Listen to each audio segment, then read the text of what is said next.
those clones, they be warring. I've heard that about them. They often talk about how much warring they be doing. All right. Hit Object Guru here, joined by The unabridged gamer. for us to talk some more about Clone Wars, everybody's favorite show about clones and the wars in which they fight. And the Wait, do you many. have a more favorite one? I think it's pretty thoroughly established that I love the micro series more. We know that by this point. That's true. But it's But all part of the same series, kind of. if you squint and you ignore several story arcs, yes, That's true. Yeah, okay, you make a strong point there. All right, we're into season 4, which is the theme of the season is something called battle lines. But of course, I think of it as the season where they stopped making a TV show and just made 6 movies. Pretty much. Like they just essentially threw up their hands and went, okay. What the So hell? Yeah. yeah, let's just make a bunch of anthology movies. And the thing is, as I told you last time when we recorded the last part, season 4 is when it really actually starts to finally come together. Like you can feel that there's some ambition to push things a little bit further. There's some angling for some more creative story arcs. My favorite story arc of the entire show is actually in this season. Oh. Unfortunately, we open with what may be the one I hate the most, and I want to add some extra context before we get into it. This story arc has since been referenced twice in the new canon. Oh, Like really? it's this, yeah. They treat it like it's this big, significant story, whereas it's like no, it's like every ism of this series just summarized to a T because it's ham-fisted, it's Wow. overwrought, it takes way too long to express an incredibly simple idea, and about the only thing that redeems it is that the main antagonist is a shark man who literally chews up the scenery. I cannot tell you how much I enjoy that Shark Man. And I mean, I don't want to be racist here, but I kept thinking to myself, why are you trusting a shark? Like, why do people believe in this Shark Man? Maybe you shouldn't, just believe what this Shark Man says, guys. He's a Shark Man. He's quite obviously sinister. But no, a lot of suckers listening to that Shark Man. And I don't like it. But yes, the Shark Man looks great. One of, I would say, my favorite pieces of design on the show yet is this Shark Man's look. Will he replace Spider Guy in my heart? What was the Spider Man's name? General Trench. Oh, I love General Trench so much. Oh, I adore him. You'll see Trench again. And for those wondering, for those who haven't seen the show, what we're referring to is Water War, where you remember that 5 minutes where Kit Fisto was fighting on Mon Cala in the micro series, trying to stop the Corins? It was one of my least favorite things in the entire series, and you can go back and listen to me talking, and I'm going to say conservatively, for 5 minutes about how lightsabers 100% don't work underwater. Like 100% lightsabers don't work underwater. And it really made me mad that the show suggested that they do. And I knew the second you said that when we got to this arc, it's like, oh. Yeah. Well, now you got an hour and a half of that. It really bothered me. Yeah, it's not a good set of episodes. It just isn't. I want to be as kind as possible, but yeah, because I know a lot of people worked very hard on this, I'm sure, but oh god, is it not good. Like, we've seen this kind of, there's different, like, how many times now have we seen, there's a bunch of factions on a planet and the internal politics, and one of them is wants to take the side of the separatist and is trying to pull a coup so the separatists can take over. Like, have we seen this 75 times at this point? It's really, really gratuitous. It's their go-to. Like, it is that 100% their go-to story every time. Like they don't know whenever they don't know what story to tell, they're like, "Oh, let's just do the story where a faction on a planet wants to join the Separatists." And you know, I I cannot express how strange it is to me that all of these people are so willing to sign up with the Separatists. So many people are willing to sign up with the Separatists, and I just want to be like, yeah, you know they're obviously evil, right? Have you seen how Count Dooku dresses? Like, look That's at how part. this man dresses. That is inherently part of the problem with how they're portraying things in the show, though, because that was one of the big deception angles for when they were originally setting up the Clone Wars era. Is yeah, why would anyone besides the greediest corporations be joining up with the Separatists? And the answer is because the Separatist alliance doesn't actually really know what their military is doing. Is essentially what the entire angle about it is supposed to be, but they don't really express that in the show, and they don't really express that in a way that makes sense for all the factions that can obviously see that that is not what, the Separatists, what they are selling is not what anyone is actually buying. Well, yeah, and that's one of the things that bothered me so much is the fact that these guys are. Well, we'll get into that. You're right. We can't talk about that here. We'll talk about that when we get into the "they're just enslaving people" storyline. As one does. As one does. But yeah, it's oh my god, it's very frustrating. But we will talk about that when we get there. All right, so let's get into it. Yes. Why all the Jar Jar?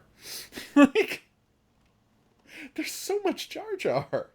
I don't know, and especially this season, it's bizarre because they're trying otherwise so hard to be more serious, take more gritty, grounded approaches to exploring Star Wars, and it's like, but you know who isn't going anywhere? It's your pal, Jar Jar Binks. Oh, I know. Oh, it bothers me so much.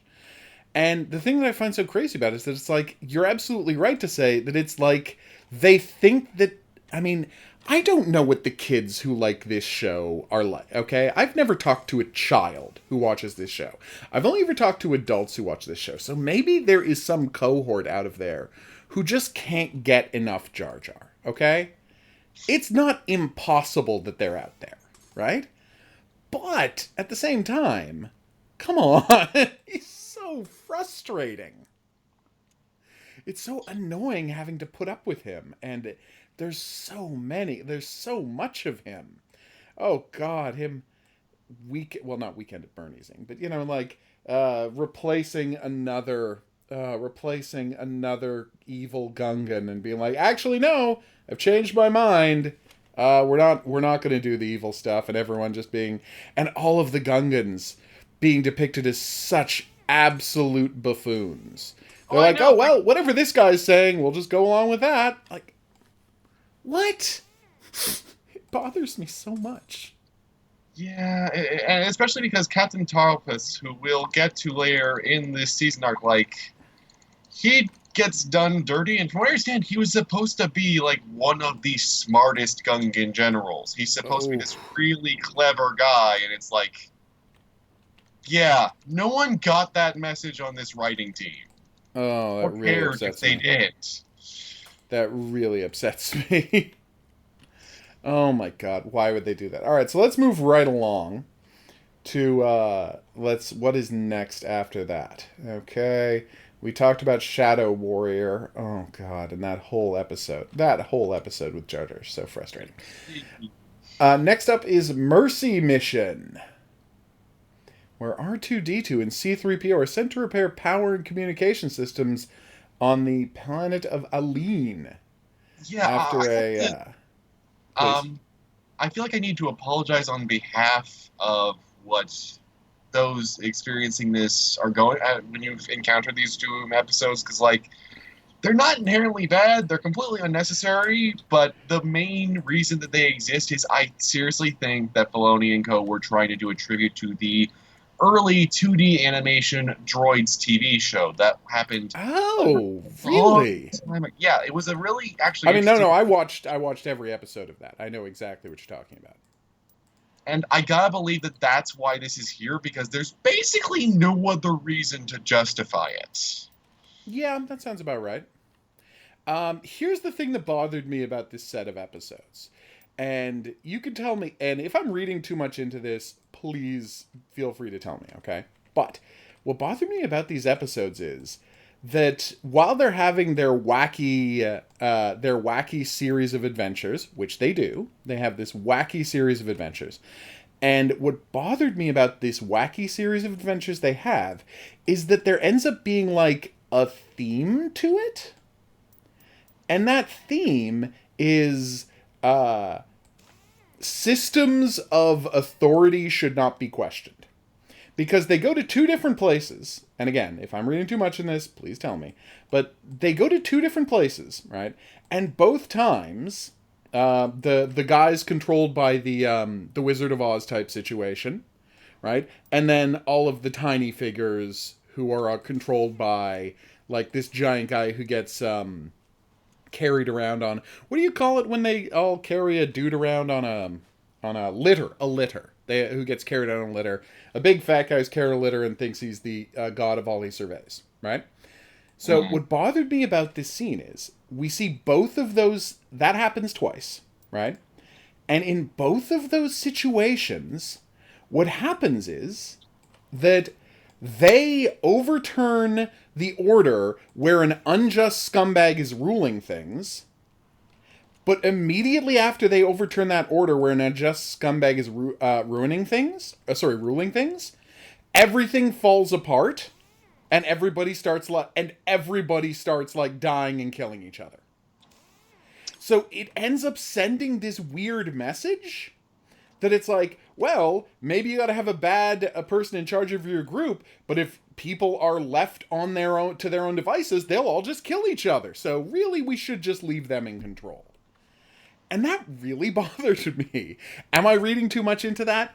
Maybe, but I don't know that they are. I am. Sorry. I feel like it's fair. This is one of the things that I've actually want to address with this show in general. Is a lot of times when a question like this is raised at Star Wars these days, the immediate response is, it's for kids. And my response there is, yeah, it's for kids. That means it's all the more important to make sure that your messaging is clear and so that you're not conveying the wrong kind of thing. It's a really bad message to convey that, you know, a suit like a robot hiding in a cave using holograms should be in charge of their society.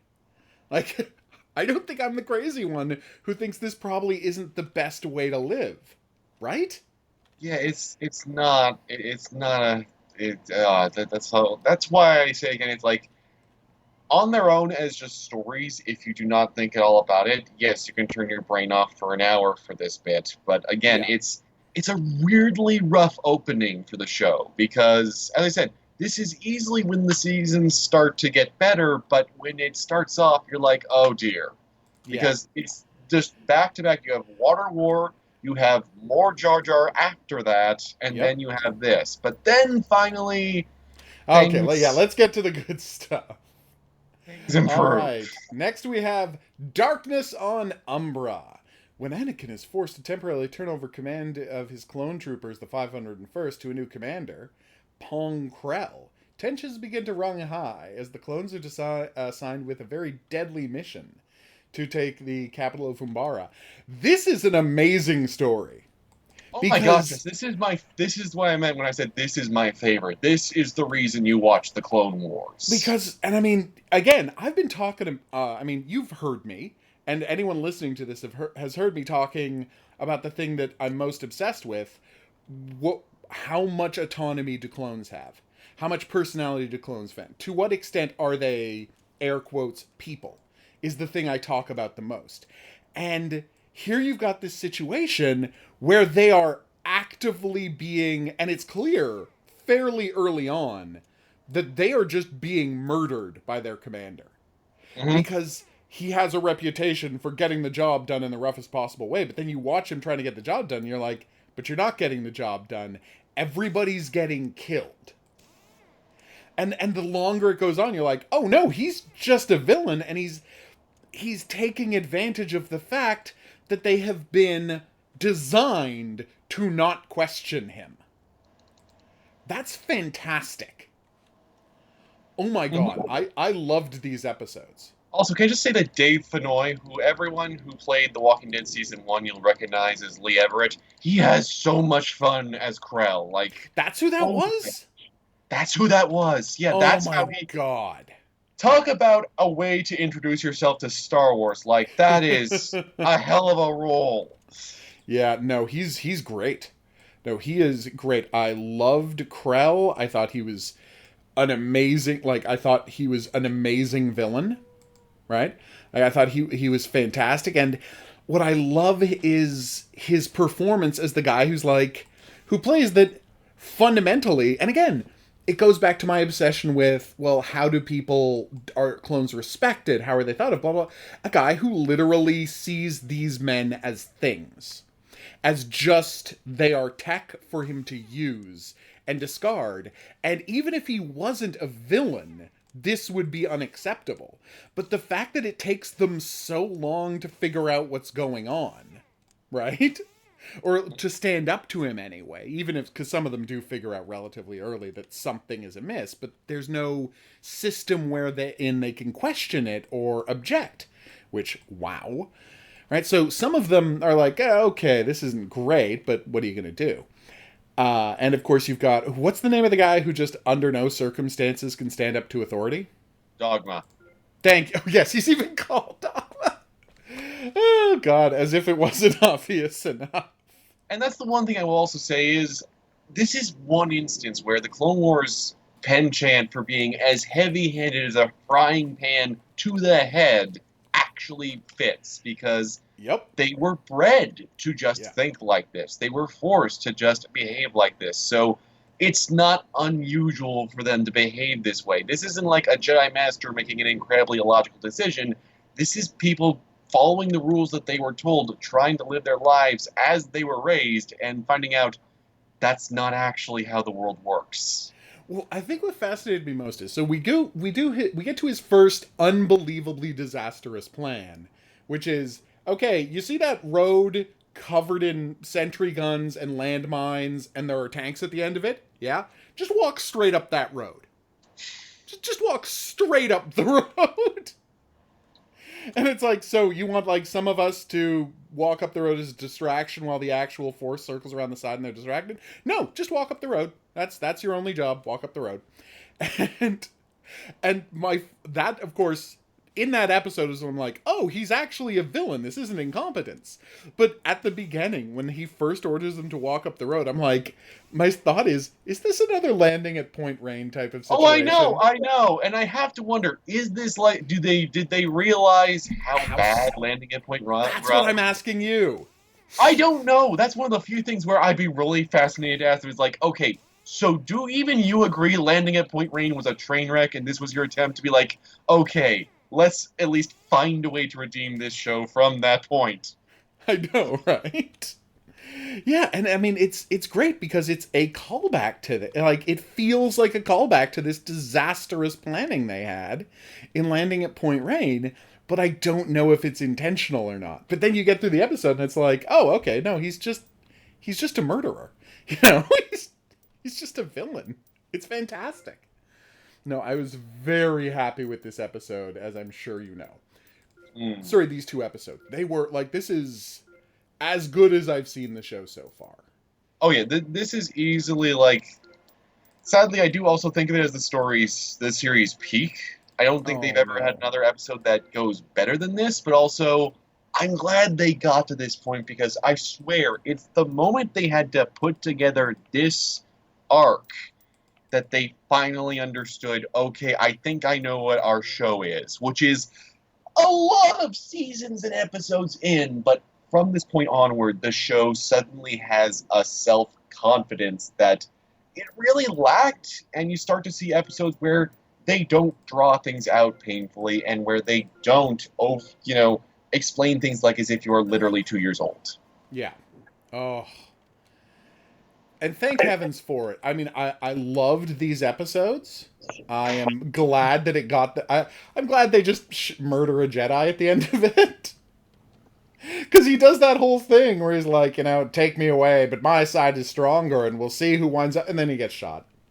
It makes me so happy. We're not going to see him again, are we? Because Oh no, no, no. He is that's that. 100% Okay. dead.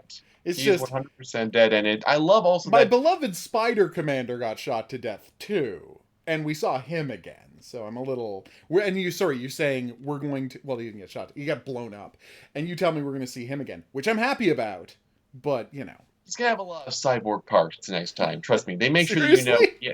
Oh yeah, he's going to be a Oh, cyborg I spider. can't wait for a cyborg spider. I am so excited to see him. Okay, don't spoil it. I'm But very excited. I about want to this. just say for the last thing on Krell, I also love that they found a way to explore an episode about Order 66 Yes. without actually having to make it be about Order 66. I Yeah. like that because No, there is a circumstance, despite all the programming, there is a circumstance under which you've got to kill a Jedi. it sets a logical precedent for it, and Yep. If they're that, enough of a threat, you've got to take out a Jedi. And now we know they're, not comfortable doing it, but that they're able to do it. mhm. That's interesting, and I'm excited to see how that develops going forward. Yeah, no, this is gonna be pretty good. All right, next up, kidnapped. Zygerian slavers are behind the sudden disappearance of an entire colony of people on the planet Kiros. As Anakin and Ashoka rush to defuse a series of bombs planted by the slavers, Obi-Wan must fight with their imposing leader, who then runs off, leading Anakin and Ashoka to raid and take over his ship. Wow, this is awkwardly written. I'm using Wikipedia's. Oh, I know the summaries are really all over, and they're not even getting everything right. Like this is actually the same species, the Togruta, as Ahsoka's actual race. That it's her people that they're trying Yeah. to save, Oh, yeah. and it's kind of weird that they never mention that in any of the summaries I can find for just the episode in brief. But Mm-hmm. fun fact. This story arc actually existed for a long time, but to give you just how screwy the Clone Wars was treating even its own tie-in material, Yeah. this story was still not considered fully canonical until they made it into the TV show version. Like, it already existed as a comic book for like 3 years, but apparently it was not considered real until they made it into the TV show arc. Oh, okay. It's really odd, but there's just a lot of odd stuff. And to be fair, of the comic book arcs they could have adapted, this is easily the less ridiculous one because they also had a Red Baron one, and What we're not about even like talking the best subs- possible fighter pilot and Yeah, his and the attempts to shoot him down? oh yeah, he and Anakin duel, and they make this whole thing about how they could have been friends if they didn't have to fight, and Oh yada yada yada. no.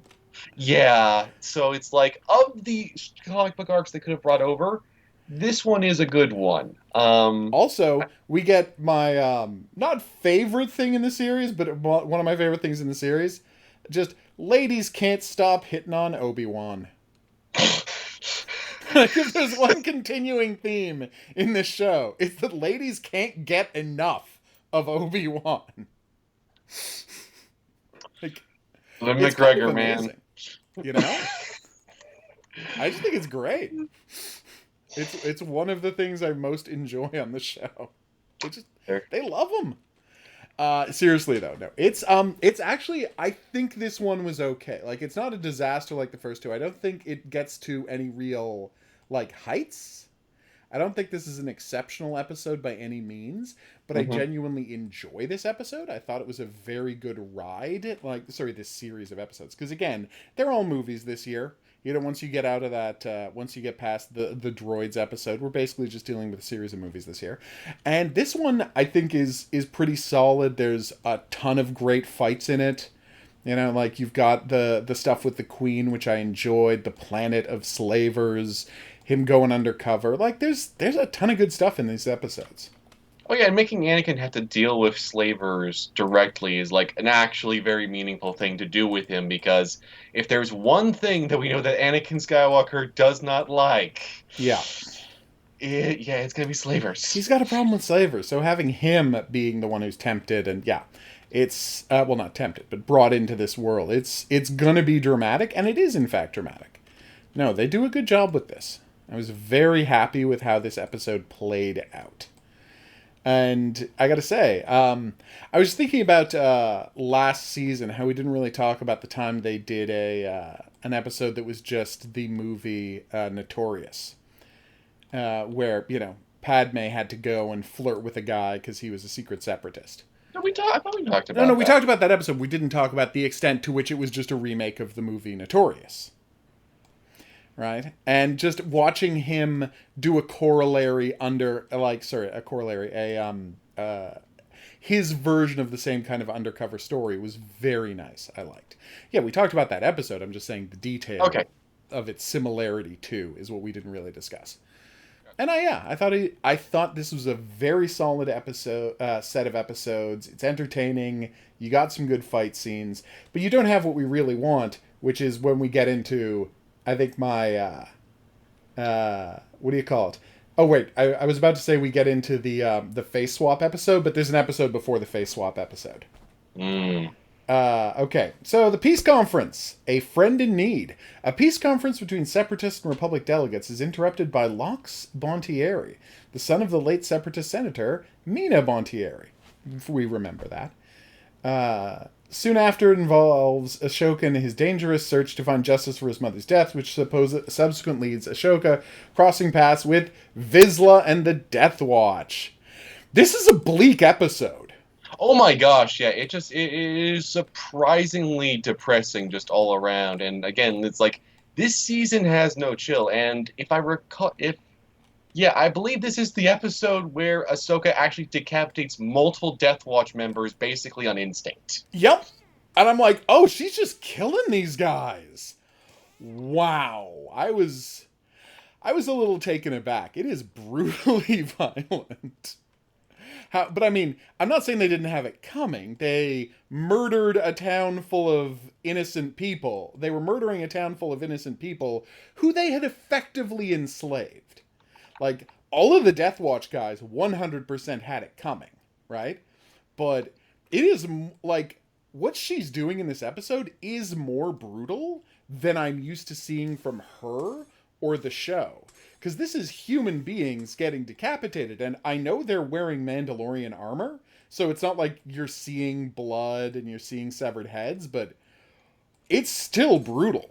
So, extra context here. For some reason, at the same time, back around when this season was coming out, The Force Unleashed 2 was happening, and the ESRB was like, okay, you can decapitate stormtroopers in The Force Unleashed 2, but only if they have helmets. If an enemy doesn't have helmets, you can only cut off the rest of their limbs.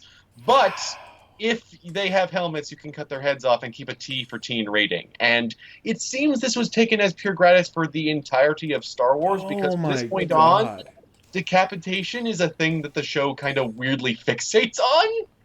I'm so excited going forward. I was disappointed, as you know. In fact, I boycotted the game New Jedi Fallen Order because of the lack of cutting people up. So hopefully they bring that back, but it's nice to see. And I can't believe I'm about to say it's nice to see it in the show, but it's nice. Cutting people's limbs and heads off has always been as integral to Star Wars as it is to Highlander. It's just people don't talk about how integral it is to Star Wars. Like, the first time we see a lightsaber in the entire series, trying to remember if... No, he doesn't bother with a lightsaber in the first... Yeah, literally the first time we see a lightsaber in the entire series doing anything other than just, sitting in a box, is it cuts off a dude's arm. And, I mean, it doesn't do anything else in that first movie, but it's like, cutting off arms and hands is the whole point of lightsabers. We're supposed to be seeing that all the time. And then when they did the prequels, suddenly people are getting their heads cut off left and right. And that's one of the things I loved about one of the few things I truly adore about the prequels is lots of heads getting severed. Like, a lot of heads getting severed. So I was kind of psyched to see it, how it plays here, and I think it plays really well, but I was still had my mind blown a little. And so now I can see why you'd say the Krell stuff is the best stuff, right? In this entire season, and I agree with that. But I was so happy with Obi-Wan's fake death and Oh, changing his face and that going is a strong undercover. contender. That is easily again one of the best arcs they've had in the show, no Yeah. question. It's so Because much fun. oh my goodness, they finally pay off on so much. This single story arc had more of the whole Rise of the Bounty Hunters than the whole Rise of the Yes! Bounty Hunters season ever did. Oh my god, they go on a one like all right, so, as you know, this is the episodes about him teaming up with Cad Bane. And Yes, for context, to do the summarization, yes. basically Obi-Wan has to fake his own death, convincing even Anakin that he is dead, Mhm. you know, and assuming a false identity because someone wants to try and take out the Chancellor. Yep. And basically, it's established that this is like, well, obviously, Revenge of the Sith is going to happen, and that's how Palpatine gets abducted. This was another attempt by Dooku to do that that might have, potentially bumped off his boss, and Darth Sidious. Yeah. But Which, by the way, Palpatine, one of the reasons the Sith is a terrible organization. I love this idea that Palpatine, has enough foresight to also be like, okay, let's stick one of the Jedi in on his team. Yeah. It's like it's the most ridiculously overt game of chess within chess on itself, and I love that we lean into that, and we Yeah. also lean into just how crazy the Star Wars underworld can get because it is a really rich criminal underworld in the realms of fiction. There's so much going on, and they pack a ton of it in here. Oh, totally. Yeah, I mean, it's like this world, it made me like watching these criminals hang out, like watching the way people take on jobs and go to these elaborate tests and have, pull crimes on the side, all of this stuff. And the shifting dynamics of who's in charge of the group. All of this, it made me think about, oh, why didn't we get the Star Wars Underworld TV show? You Mm. know? Yeah, this is pretty much the closest we'll ever get to that, and Again, all of the scripts were written. you know, all of the scripts were written, folks. They could just make this show. They have unlimited money. They just chose not to. but But yes, and then we get our tribute to the movie Cube. yeah, that was a really surprising one. Also, speaking of brutality, just like Yep. they found the most teen-rated ways to be like, okay, so what if we had Saw in space? Well, it's really more Cube in space than Saw in space. Fair, I don't fair. know if you're. Have you seen the movie Cube? I am aware of it. Okay. It's So you haven't seen it, but it's like this is a tribute. Yes, you're right that there's a lot of Saw, but there's a lot of Cube in Saw too. But Mhm. yes, it is a reference to the movie Cube, where a group of people are all trapped in a giant cube full of traps, and they have to figure out their way out of it. Like this is exactly that, and it looks great. mm.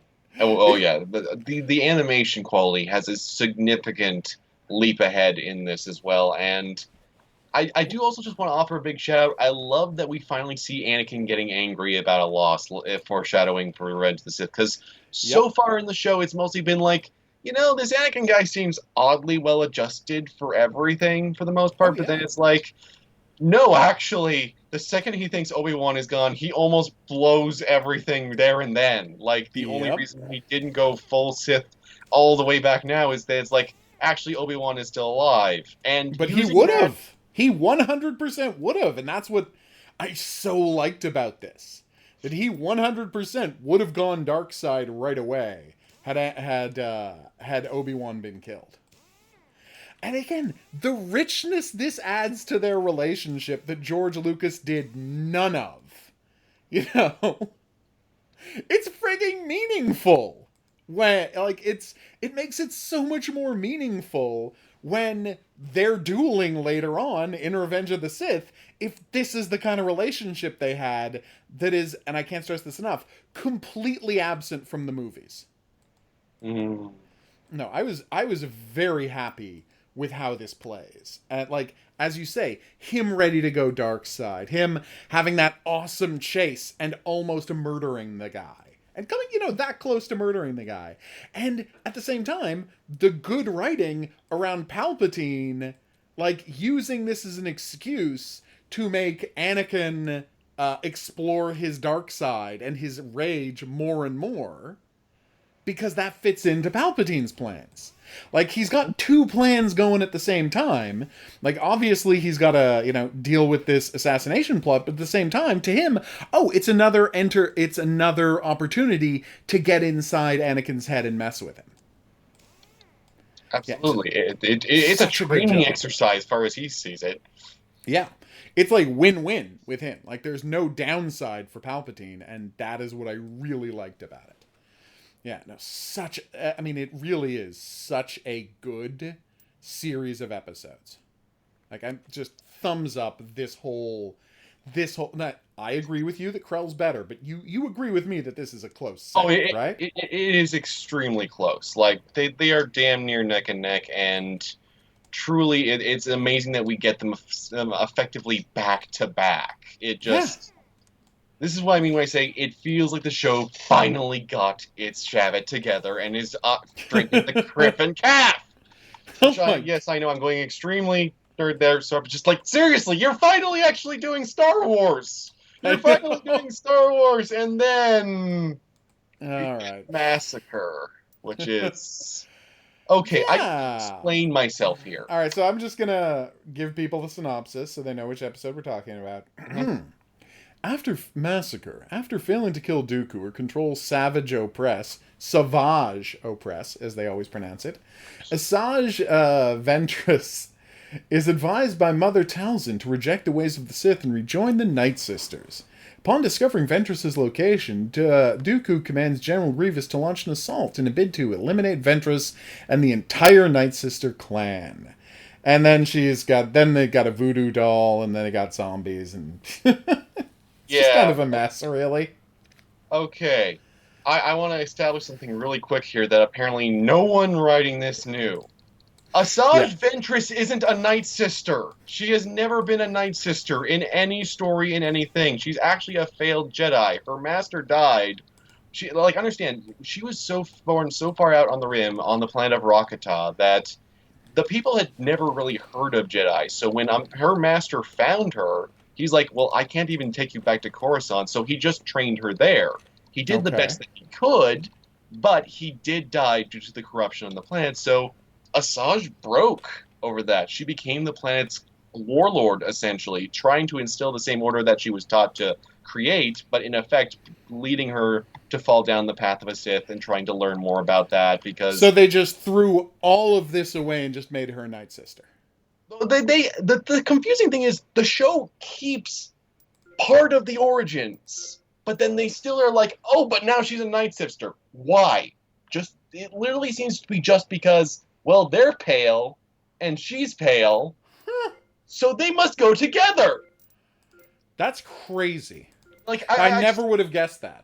Yeah, this is a big thing in the Republic comics, which, as I've said, they take a lot of ideas from the beginning with, so it's weird that they only half included this. If there was a justification, if there was a real payoff to Asajj, being a Night Sister and what have you, I could kind of follow it, but far as I can tell, the only real thing that they do with it is that they give Talzin more to do, and they kind of imply that Asajj is bi for one of the other Night Sisters. That's about it, as far as I can tell. That's why I'm always so frustrated when it comes to the Night Sisters and how they're used in the show, because, I'm glad that they exist, but they're not actually, these blatantly evil people. They're more chaotic neutral. They usually don't really give a flying criff about either the Jedi or the Sith. They view both of them as incredibly incompetent patriarchal societies, whereas obviously they're very matriarchal and they prefer to use the Force the way that they do. So it's very odd to just keep dragging them in and making them actually be less interesting while trying to make them seem mysterious. And yes, the aesthetics are very good. The aesthetics are marvelous, but the aesthetics weren't even actually drawn up for the Night Sisters. They were drawn up for a hypothetical female version of Darth Maul back when they were doing concept art. Oh. Yeah, so Mother Talzin is literally just based off of a concept art design for what Darth Maul could have been if he had been a lady. Well, and that explains them and Darth Maul and Savage Opress. Yeah, oh yeah. Huh. But yeah, it's... it's hard to not feel very conflicted about the entire deal with it. And No, the this reason I whole thing say, makes a ton more sense to me now that you're telling me this. Yeah, but like this all makes a ton more sense now suddenly. Okay. the thing is, if nothing else, what comes after this, and please do feel free to share any other thoughts you have on Massacre, but No, I do no, just no. I don't think it's much of an episode. It's one of those ones that I'm like, I watched and I'm like, well, none of this really, like, it's not resonating with me. It's not that interesting. I don't know, like, you're not doing a great job of explaining these characters in this world to me. And now you tell me that's just because they're kind of, free falling compared to how it's supposed to be.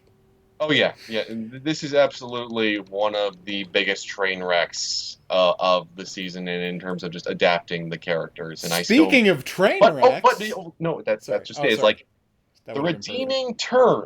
If Okay. nothing else of this is what comes afterwards, because Bounty, which we were Such just a about to get fun to, episode. this episode is basically where if you ask me, there should never have been a preceding episode because Yeah. the way Ventress's arc actually ends in the comics perfectly leaves the door open for this. She had abandoned Dooku's side. She had grown disassociated and disinterested with the war. So her becoming a bounty hunter makes perfect Oh, sense. completely. Yeah. I don't know why we had to rewrite that when we had a perfectly good story there, but regardless, at least we get to the good stuff with this one because it's my favorite standalone episode. This is so, again, so much super fun. Like 100% a fun racket the whole episode because again, you get more Boba Fett who people love.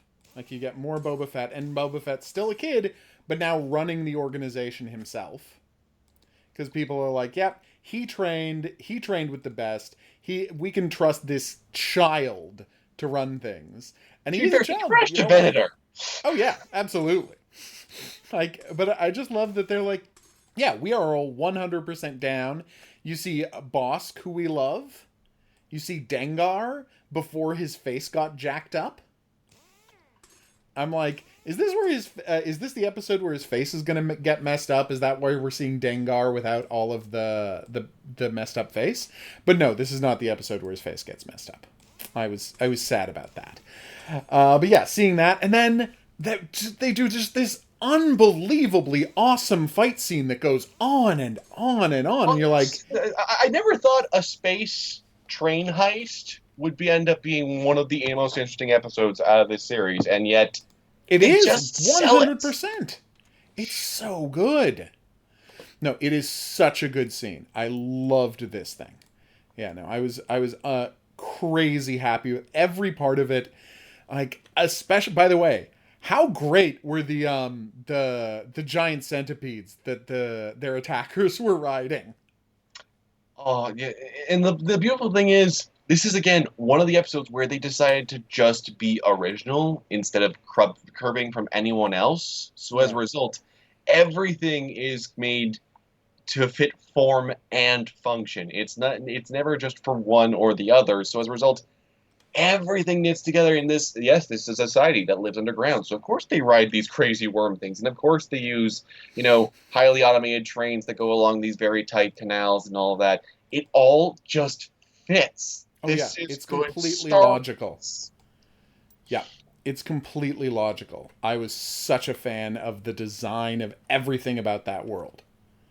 Like, and as you say, they thought it, and I guess that's the key element. It's like you're seeing them just completely thinking things through in a way that, like, maybe it's because my imagination is stunted compared to theirs, and maybe this is great.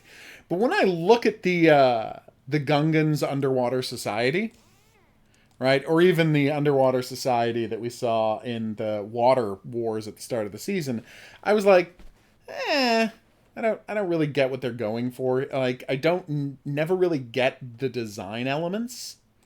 If you know what I'm saying, like Oh it yeah, they don't doesn't feel like a see. culture. They feel like they're obligatory elements.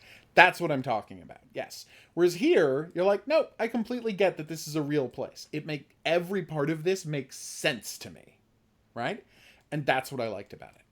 Like every part of it just made perfect sense to me, and I'm like, okay, this is great. This world is perfect. The monster, like the heroes are great. The villains are great. The again, the worms, and then boom! Oh, it's all being done to try and kidnap a child bride. How perfect was that? Oh, and can I just say the closing joke that they round the episode out on? Poor Boba. I Just I know. loved that too. It's like, yeah, I can absolutely see a Ventress doing this. Oh Oh yeah, yeah. absolutely. No, I bought that completely. It was great. Such a like great episode, great action, wonderful characters. Like I was so happy with it. Like yeah, I was unbelievably happy with this whole episode from beginning to end. It's just a thrill ride that you adore. And it's like, oh, I wonder what Ventress is going to get up to next because I really liked her in this. Like, Um, I have uh-oh. good news and bad news. Oh no. Oh Good news no. is she does get to appear in more things. The bad news is the conclusion of her arc never actually got to be put to film. Like parts of What? it, you can see some of the show reels, but the conclusion of her arc. Remember when I was talking about Quinlan Vos, the Captain Jack style guy who was a lot grittier in the comics? Yeah, of course. She and him were supposed to have a series of episodes together in what was going to be, like the seventh season of the TV show.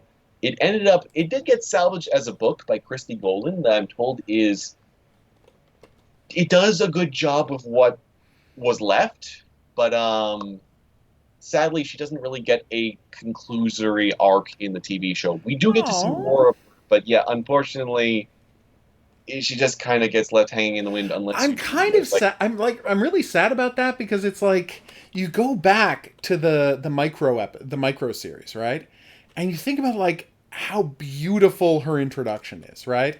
Mhm. Like how great a character like you don't get a lot of better character introductions than her. Her doing her wonderful like do the what do you call it? The test to see if she's worthy of working for Dooku and the amazing duels and then that incredible fight scene she has with Anakin. Mm. Like everything about her introduction as a character, you're like, this is the character to watch. And the fact that they wouldn't do right by her really kind of ticks me off. Especially since that fight scene, and this is the last time I'm going to say this today, I promise, reminds us that yes, water immediately turns to steam the moment it touches a lightsaber. Just reminding everybody that's canon. I will say real quick, this is one instance where it was not due to the creative team themselves. This was Okay. due to Disney buyout. The Disney buyout caused a Oh, lot of okay. problems for a lot of Star Wars productions. I get Oddly, that. the only thing that was not actually disrupted or canceled was Solo, which was apparently in the works even before the Disney acquisition. I'm not surprised. I stand by my statement, which is I'm fine. I know a lot of people aren't fine with Solo. I was very happy with Solo. Obviously, the more I learn about how this world is supposed to operate, the more weak it is. Like the more I learn about the deep stuff that you keep teaching me from this series, the more I get why people were pissed at Solo. But I still enjoy that movie, and I think he did a great job. I think the actor did a great job as Han Oh yeah. Solo. It's just I get why people who are like legit fans. I'm the definition of a casual fan. I've played all the video games, but I've only read like 4 books. I haven't read any comics. So it's like I'm a casual Star Wars fan. It's like I get why the intense fans are so pissed at that movie. The more I talk to you about the series and the lore. It's such Like a complicated thing because at the end of the day, Star Wars was started as an indie film and it was always meant to be super weird. It was yeah. always meant to be this really unconventional thing, but it's hard to do a mainstream multi-billion-dollar franchise that's also weird and indie at the same time. And I recognize that Yeah. that's an inherent struggle that Star Wars is always going to have no matter what. It's ironically something that Star Trek has had less of an issue with because it's never been as successful. So as a result, Star Trek gets a lot more leeway to just be weird constantly. Yeah. Oh. All right, so let's get on to the grand finale for the season, Brothers and Revenge. I was really worried when I found out that oh god, Peter Serafinowicz wasn't coming back to be Darth Maul. Because, I'm a big fan of Peter Serafinowicz, and he only has like 3 lines in the movie. But he had continued to have a good relationship with Disney. He got a bunch of, not Disney, with Star Wars. And he'd had a bunch of Star Wars stuff on his sketch comedy show because he still has a good relationship with Lucas and Lucasfilm, right? So I was kind of hoping that he would be back to voice Darth Maul. And instead it's, that guy whose name I always blank on, Starkiller, right? Sam Witwer. Sam Yes. Witwer, thank you. It's Starkiller as Darth Maul. And I was wrong. He's great. I really like his Darth Maul. Oh, he has so much fun with it. It was actually, I think, at Darth Maul, because I liked him as Starkiller, but it was more like they wrote the role to fit him, basically. It feels like but whereas with Darth Maul, no, this guy can frigging act. Yep. He is putting 150% in, where this show at times has never warranted that. Nope. From even some of the best actors I that know. they've had on. And we've had He is stuff at leaving Landing it at Point all Break. on. This man is leaving it all on the table. It's amazing, because it's like, holy shit, you can sell this. I love that it's him and James Arnold Taylor. This often perfunctory dialogue. Yes, I love it. Yeah. Yeah, it's there's a lot. There is. He's so good in this. It's oh my gosh. I don't want to sound like casually dissing. I know it's been thoroughly established now. My issue with the show is just, it's like, he takes some lines that I know if someone else said them would not sound as good. They would have sounded campy or corny, and he makes it sing. Yeah. No, he does. He's really amazing in this part. He is so good, so scary. Because it's like, and the pressure he's got to be up against, because he's standing next to Clancy Brown. Oh, I know! The definitive cartoon villain voice actor. He is right over there to his left, and he's still knocking it out of the park. And don't get me wrong, I'm not saying, I don't want to make it sound like I don't love Savage Opress and the voice work Clancy Brown's doing. It's just, and again, this is not an insult, I've seen Clancy Brown do that kind of voice work in the past. I know he can bring it, and I know he can do a great job. I have not seen Sam Witwer do this kind of thing. I'm going to say it. His Doomsday was trash. I don't know if you know this, but he was Doomsday on Smallville. Oh, I never watched. You did not know that, apparently. I did not know that he was on Smallville, and he played Doomsday. I will see it because when they did the American version of Being Human. Yep, he's the vampire on that. Yeah, that was not good. That was not good. Although there were a lot of things about the American version of Being Human that were not good. Yeah. Being Human after the first season or two, even in the UK, kind of. Oh yeah, easily after season 2, it's like, okay, why is this show still going? Yeah, season 2, just end it, guys, stop. And then they tried to keep it. Let's bring in new werewolves and vampires, or you could just stop making the show.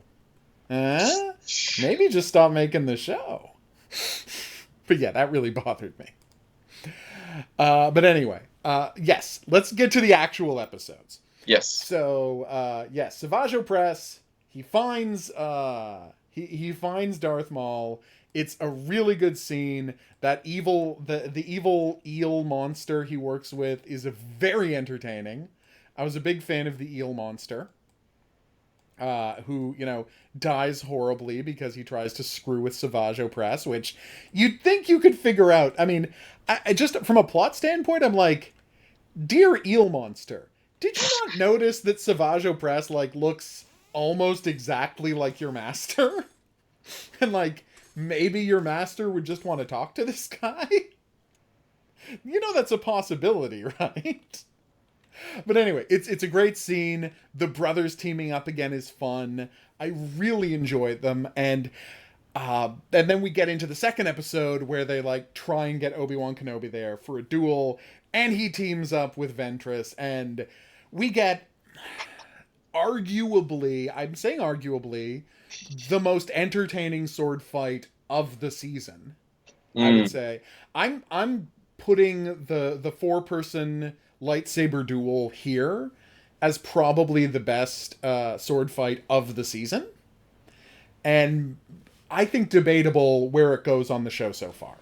I was so happy with this sword fight. Mhm. Oh yeah. Oh, and just I was saying, it's amazing that we get Sam. We're doing, just acting the hell out of himself, and you got Clancy Brown, and you got James Arnold Taylor, Yep. and I can never remember her name, but the woman who plays Asajj Ventress, who I love her work, I just can never remember her name to save my life for some reason. Um, all of them just doing top-notch work. Because if you Yeah. look at the episode, they're actually fairly small scale. Like, comparison to a lot of this show, it's a really compartmentalized story, but it has such an impact because it's so small scale. There's such immediate and clear stakes, and every Mm-hmm. single step is filled with ominous dread because, unlike a lot of the characters that they kind of throw in as villains in this show, we know that Maul isn't gone. We know Yeah. that he's going to remain a threat. And you know what makes this even better and all the more ironically amazing? Hmm. We only got this because of the Phantom Menace 3D. What? George Lucas did not want Darth Maul to come back until Really? the Phantom Menace 3D was coming out, and he's like, okay, we need to promote this somehow. Okay, you can put Darth Maul in your kid's show. Oh my god! That's insane. Literally is not what it took to get this to happen, is the Phantom What? Menace 3D! What is George Lucas doing? It just is kind of amazing that this is what it. I don't understand this man at all. I don't either. I seriously like I feel like 70s to 80s George Lucas. I can follow the thought process there. Yeah. At a certain point, no. I sadly I just don't understand it after a while. But if nothing else, even if it's for the most ridiculous reason possible, even if it is just patently absurd, we got 2 great episodes of television. We got Darth Maul back in the series, which has proven to be one of the most successful things pretty much in both timelines at this point. And just, you know what? Okay, sure. If that was the cost of the Phantom Menace being remade in 3D, that's a cost that I think we can accept. Wow. Yeah, no, I am 100% happy with his performance. We saw where he got the big chunky legs he has now. Because I saw him in, I saw him in Solo, and he's got these big chunky robot legs. And I'm like, when did he get big chunky robot legs? And well, now I've seen that sequence. Mm. Yeah, and the legs actually have a surprisingly interesting story too, if you don't mind me. Really? No, please. I'm very interested, obviously. So Maul was almost the antagonist of Revenge of the Sith. Like, there's Oh. concept art for bringing him back. With That's the chunky why robot legs. there was this one really rare, it was very much considered apocryphal graphic novel called Star Wars Visionaries, where the concept artists who worked on Revenge of the Sith were allowed to make use of various concepts that were just left on the table. And they went all over the place. Like, I think there's one story that's entirely about the goings-on inside the Techno Union. There's another one that's literally just Palpatine's daily life, even showing him, like, sacrificing some ancient worm that he shrunk down to small size and devouring whole. And Yeah. the big selling point of this one was it shows a climactic rematch between Obi-Wan and Darth Maul on Tatooine just after having beaten Anakin. Like, it's like maybe a year or so after. And with him, and he had the robot legs like in this. Yes, he was even more monstrous. His horns were super big, like when he's crazy with the spider legs in the episode. He looks like the most mecha devil thing that has come out of something that isn't named Doom. Just, It is Wow. astounding. And it's brutal. Like, they have him kill Watto and all sorts of stuff in this comic. And Well, it no was, one's going to be sad about that. But, no one is. But just, it's like, he basically has been on a Kill Bill spree, going through anyone who might have any hint as to where Kenobi might be. And then they have what may be easily the most brutal barroom brawl of a sports duel I've ever seen. Like, it gets to the point that Uncle Owen even is involved and literally shoots Maul in the head. Oh my god. Like, seriously, I know it's not canon, but it sounds like a lot of fun. it is easily the most metal thing that ever came out of the concept art, which is saying a lot because the concept art for the prequels is amazing in Oh no, general. I have seen a bunch of it. Yeah, that part I do know. Just, oh my gosh, yeah. So that's where his whole design with the legs and all of that is from, and that's why this episode also went so hard on trying to make it be an all-out fight, because when they envisioned this Maul, it was like, okay, he is no holds bar at this point. This is just going to be an absolute wrecking ball of a person, and I'm glad that that got to exist for the most part. Yeah. Oh, 100%. There is a bit about that with Rebels that I'm not as pleased with, but that's a story for way down the line. Yeah, I mean, eventually we're going to be talking about Rebels. I mean, I don't see us stopping this unless you have some reason to, because I'm really enjoying learning more about this franchise as we go through it gradually. So thank you for letting me know about that, and I'm definitely going to check that out now that I know it exists. Oh, that sounds so badass. Oh yeah. All right. It's a Mike Mignola style. Oh, wow. Yeah, Yeah, no, that seems like that would fit nicely. So cool. All right, so yes, this has been Season 4 Battle Line. Still don't know why it was called that. Didn't make the most sense to me. But what are you going to do?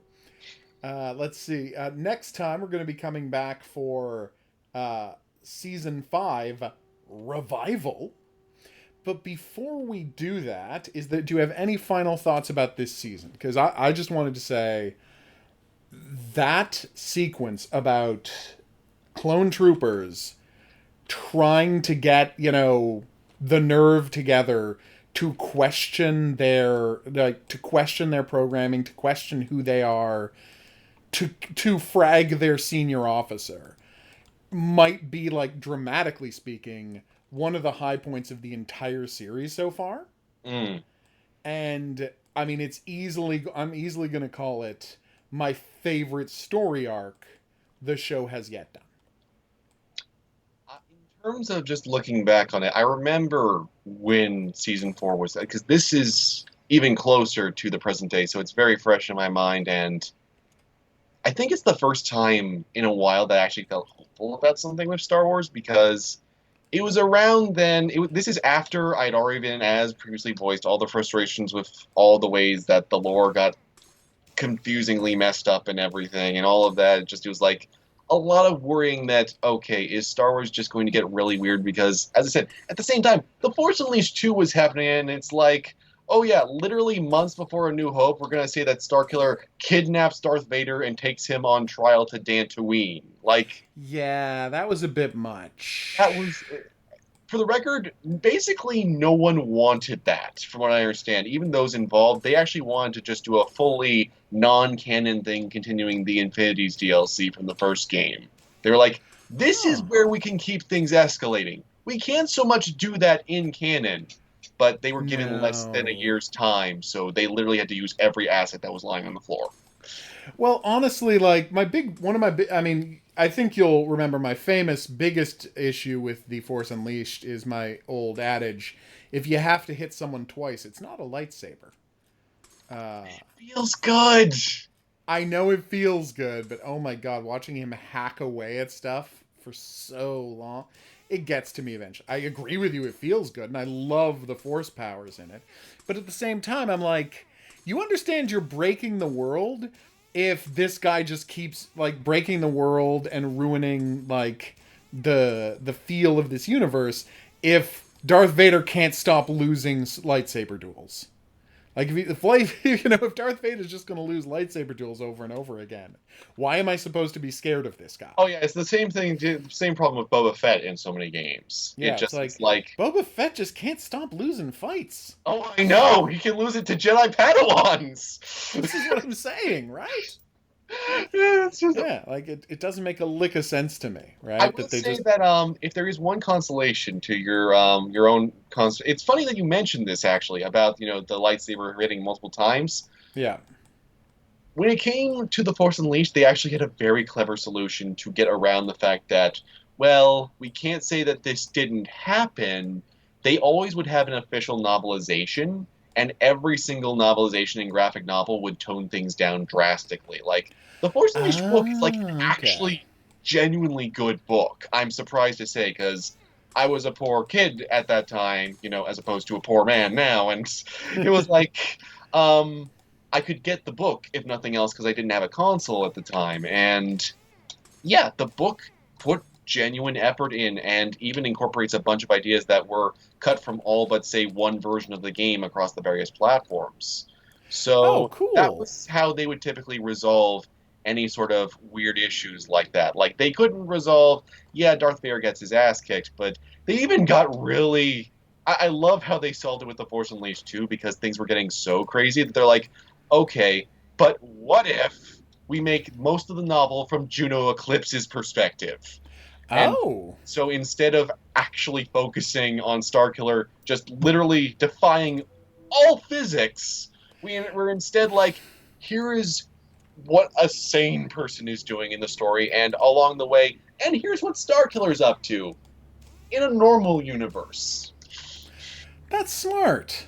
Yeah, it's a really clever thing, and I really want to get more into figuring out what all actually went on behind the scenes there, because that strikes me as a really good way to compromise between something. And I honestly feel like it would have been a good thing for the Clone Wars, and that's why I bring this up and I'm drawing out the lead so much on this. I get it. Don't worry. Just the idea that, okay, you can do whatever you want in your core thing, but we also have a version for, for the purist that makes sense, that explains away some things. So, like, it would have, if you'd done it with the Clone Wars, like, landing at Point Rain as the TV show makes no sense. Yeah. But landing at Point Rain in whatever book or comic it could have been put into could have been made to at least somewhat resemble logic and reason, and it would have had some kind of, like, tactical excuse or something for why, for some reason, we're running headfirst into the enemy. Yeah. Oh, totally. But yeah, it's just in this case, it really didn't work at all. In that case, it didn't work at all. But you're right. With a huge amount of context, I agree with you that I'm sure there could have been some way to figure that out. Right? But, what are the odds that we could ever get that, right? Oh yeah, yeah. I mean, it took years for that did actually happen for episode 1 for what it's worth. It's called Darth Plagueis. It's a really good book. Really? Yeah, yeah. It basically, I've gotten to read parts of it, and I've been told by people who've read it in full that it actually makes them enjoy the prequels. Wow. So yeah, so Okay. go figure. I'm definitely surprised. I am Well, 100% surprised. All right. yeah. So we're going to call it here. Where can people find your stuff? You can find me on YouTube at The Unabridged Gamer, where, as of this recording, there's a new video live! I know, right? There's a new video about Infamous Second Son and how, wow, this has aged immensely poorly. Just, Oh, no. well, a game about a minority character in Seattle facing off against a regime is just... Yep. It's a bit oddly on the nose. Like, I don't think anyone was actually expecting this to be as prescient as it As is. it ended up being. But there's Yeah. actually new stuff coming along the way, and believe it or not, what we've been doing here has helped inspire something that I'm going to announce here. Fantastic. I am going to start doing more stuff that is unscripted. I have reached the point where I'm actually fairly confident in my ability to explain things there, and it should improve the production rate for a lot of things, because there's a lot of games that I have got on the I've got my thoughts, I know what I want to say, I need time to say it, and it's a lot easier to go off the cuff. So we're going to be giving that a shot, and if it works, then that should mean a lot more videos rolling out much more steadily and consistently. So I'm very excited for that. And if you prefer written words, you can find me at The Escapist, where I run the column Second Look, and I also have some new stuff finally coming up about Avengers, and how I actually have enjoyed it, despite the fact that, oh my gosh, it may have had the worst marketing campaign I've ever seen. Yes, I mean, you did your best to defend it when I was just complained about loot box mechanics for the whole hour we played the game. So I'm very interested to read your expanded thoughts on it because yeah, I was not kind to that game, and I don't think I should have been. But Oh, I that's a think whole other conversation. yeah, that is definitely that is like something we can have down the road. But yes, and Yeah. absolutely subscribe to this wonderful man's channel. Well, of course. And of course, you at the Unabridged Gamer. 100%. So, we're going to call it here. We'll be back soon with season 5, really as soon as I've watched it, because you know he already has. No surprise there. I will see you back for that, but until then, I'm going to say that's right. Au revoir.